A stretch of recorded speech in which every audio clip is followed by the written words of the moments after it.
The theater was silent, the kind of silence that feels heavy, as if the air itself is holding its breath. A spotlight cut through the darkness and landed on a boy no older than 12, standing alone on the massive stage. His clothes were simple, his shoes worn, and his hands trembled slightly as he gripped the microphone. No one in the audience expected what was about to happen. The title of the song he had chosen was revealed on the screen behind him, Hello, by Adele. A murmur rippled through the crowd. How could a boy so young take on a song so powerful? His name was Daniel. He came from a small town where dreams rarely left the walls of his bedroom. Raised by his grandmother after losing both parents at a young age, he found comfort in music. Singing became his way to speak the words he couldn't find, his way to feel close to the parents he barely remembered. Every night, in a cracked voice that grew stronger over time, he sang into the darkness, imagining an audience that believed in him. But here, standing in front of hundreds of strangers, that dream suddenly felt like a mountain too tall to climb. The first note left his lips shaky and unsure. A few people in the audience shifted in their seats. But then something remarkable happened. By the second line, his voice steadied, rising with a purity that seemed to pour directly from his soul. The audience froze. It was not just that he hit the notes, it was the raw emotion behind them. Each word sounded like it carried years of longing, years of pain, and yet, somehow, years of hope. For Daniel, this was not just a performance. It was his chance to prove to the world, and to himself, that his life had meaning beyond hardship. But behind that voice was a story that few knew. Daniel had grown up surrounded by whispers. Poor boy, they would say.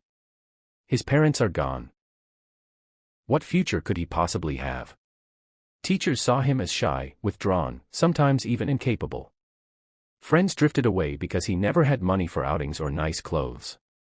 His grandmother, though full of love, struggled to keep food on the table. Music was the only constant, the only thing that made him feel whole. Yet even in music, he faced doubt. When he told his classmates he wanted to sing one day on a big stage, they laughed. Your voice is too soft, they mocked. That's impossible for someone like you. Still, Daniel practiced. Every rejection, every cruel word, pushed him back to the songs he loved. He sang in the bathroom with the door locked. He sang while helping his grandmother wash dishes.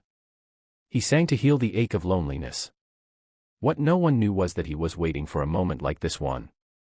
And now, on this stage, that moment had come. The middle of the song arrived, the part with the soaring high notes. His voice reached them not with struggle, but with an angelic clarity that seemed beyond his years. The judges leaned forward. Audience members pressed their hands to their hearts. A woman in the front row wiped tears from her face. His voice didn't just echo through the hall, it reached inside every listener, pulling out memories of loss, regret, and love. By the time he sang the last line, there was no sound except for his voice and the soft breaths of the crowd. Then silence. For a second, Daniel feared he had failed. But suddenly, the silence broke. The theater erupted in applause. People were on their feet, clapping, cheering, crying. Judges wiped their eyes, astonished. One judge leaned into the microphone and whispered, "That wasn't just a performance. That was a gift." Backstage, Daniel broke down into tears, clutching his grandmother's hands. She had been watching from the side, her heart pounding with every note. "You did it," she whispered, her voice shaking. "You finally showed them who you are." For Daniel, it wasn't about fame or winning. It was about proving that even the quietest voices can shake the world if given a chance to be heard. The challenges he had faced, poverty, loneliness, the weight of loss, did not disappear in that moment. But they transformed into something else. They became his strength, the very reason why his voice carried such emotion. He had learned that pain could be turned into beauty, and that beauty could inspire others. As the video of his performance spread across the internet, millions watched in awe. Comments poured in, "This boy healed my heart, I haven't cried like this in years, this is why music matters." But for Daniel, the greatest victory was far more personal. He no longer saw himself as the boy with nothing. He was now the boy who had found his voice, and through it, the courage to stand before the world. The story of Daniel's performance left a message that echoed beyond the stage. No matter where you come from, no matter how broken your past may feel, your voice matters. Your story matters. And sometimes, the very pain you carry can become the song that touches millions.